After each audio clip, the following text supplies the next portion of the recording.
অধ্যাপক ডক্টর মোহাম্মদ আসাদুজ্জামান, আমরা দেখছি বা এটা সমাজে একটা প্রচলন রয়েছে যে আমলা, রাজনীতিবিদ এবং ব্যবসায়ীরা মিলে দুর্নীতির একটা চক্র গড়ে উঠেছে, চক্র করছে বা সিন্ডিকেট বলছে অনেকে। তো এই সিন্ডিকেট ভাঙার উপায় কি এবং এই সিন্ডিকেট ভেঙে দুর্নীতিমুক্ত সমাজ কিভাবে আমরা করতে পারি? না, বিষয়টা হচ্ছে যে আমলা, পুলিশ বা অন্য যারা আছে রাজনীতিবিদ সবাই মিলে একটা দল, তাদের আলাদা একটা দল যেটা দুর্নীতিগ্রস্ত দল, সেটা তো তারা গঠন করেছিল এবং সেটা যে এখনও নাই তা তো না, সেটা কিন্তু এখনও আছে। হয়তো তাদের সংখ্যাটা কমে গেছে, যারা বেশি দুর্নীতির সাথে যুক্ত ছিল তারা হয়তো এখন নেই বা থাকলেও তারা এখন সম্মুখে আসছে না। কিন্তু একই সাথে মনে রাখতে হবে যে এইটা কিন্তু একটা জটিল প্রক্রিয়া, এটা ভাঙাটা।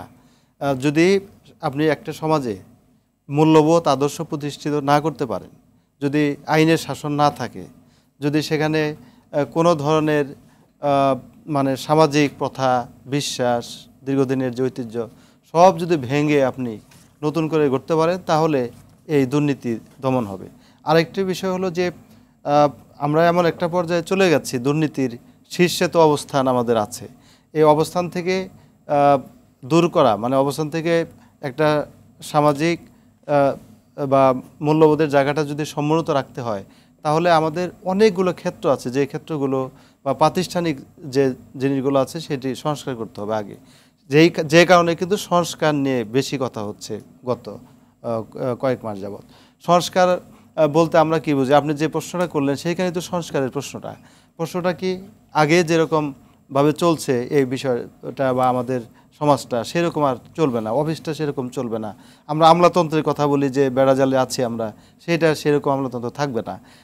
আপনি যথার্থই বলেছেন যে এই যে বিভিন্ন শ্রেণী, গোষ্ঠী, পেশা মিলে যে একটা রাজত্ব তৈরি করেছিল, সিন্ডিকেট তৈরি করেছিল, সেই সিন্ডিকেট কিন্তু বোঝা যাচ্ছে যে আসলেও তাদের সিন্ডিকেট ছিল। কারণ আমরা দেখতে পাচ্ছি যে সচিবটা কিন্তু এখন জোরপূর্বক অবসরে যাচ্ছে, তাদের বাধ্যতামূলক ছুটিতে দেওয়া হচ্ছে, কারো কারো চাকরি থাকছে না, কারো কারো জেল জরিমানা হচ্ছে, এটা পুলিশ থেকে শুরু করে রাজনীতিবিদটা তো আছেই, তারা তো রাজনীতির মানে দুর্নীতির শিখরে অবস্থান করছে।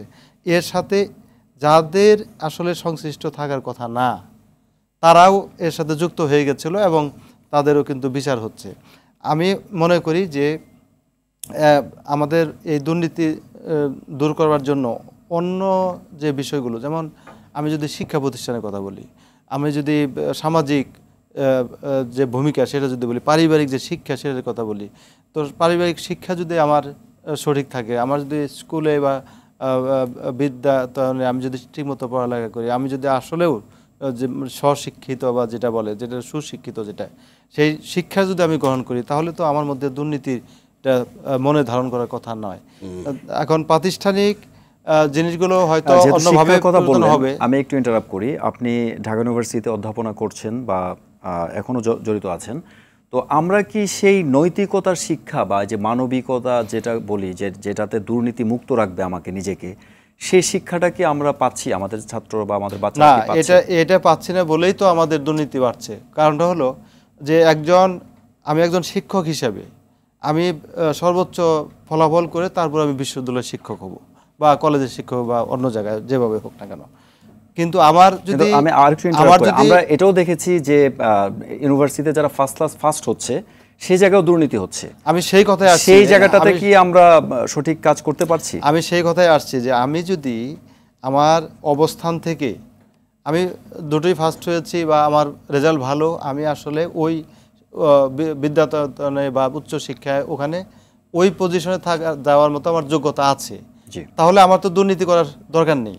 কিন্তু আমার পজিশন হচ্ছে অনেক পরে, আমি প্রথম কয়েকজনকে টপকে যখন আমি ফার্স্ট হলাম, প্রথমেই শিক্ষকটা বানালো আমাকে, এটা প্রক্রিয়া কিন্তু শুরু হয়ে গেছে দুর্নীতির প্রক্রিয়া।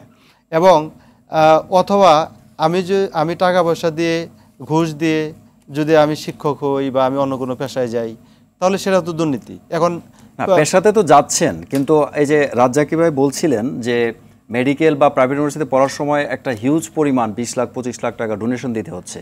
সো তার মানে ছাত্র জীবনের প্রথম থেকে কিন্তু সে দুর্নীতির সাথে জড়িত হয়ে যাচ্ছে। না, এই জায়গাটা থেকে আমরা কিভাবে এই জায়গাটাই তো পরিবার এই টাকাটা দিচ্ছে কে? ছাত্র তো দিচ্ছে না, জি দিচ্ছে তো তার পরিবার। জি তার মানে পরিবার তো এই দুর্নীতির সাথে যুক্ত, এনকারেজ হচ্ছে, এনকারেজ করছে দুর্নীতিকে। তাহলে যে ছেলে মেয়েকে আমি অভিভাবক হয়ে দুর্নীতিটা প্রমোট করছি তার মাধ্যমে, তো সে সারা জীবন তো দুর্নীতির সাথে যুক্ত হবে। জি সে তো কখনোই দুর্নীতি থেকে বের হতে পারবে না। জি। কারণ সে যদি 25 লক্ষ টাকা দিয়ে প্রাইভেট মেডিকেলে, প্রাইভেট বিশ্ববিদ্যালয়ে বা যে কোনো জায়গায় যদি পড়ে, জি তার তো লক্ষ্য হবে আরো 25 কোটি টাকা ইনকাম করতে হবে তার। জি অথবা তার যে সারাউন্ডিংস আছে, সে যাদের সঙ্গে ঘুরছে ফিরছে, চতুর্দিকে তার একটা বলয় হচ্ছে, তার মস্তিষ্কে তো আছে যে আমি দুর্নীতিগ্রস্ত। জি জি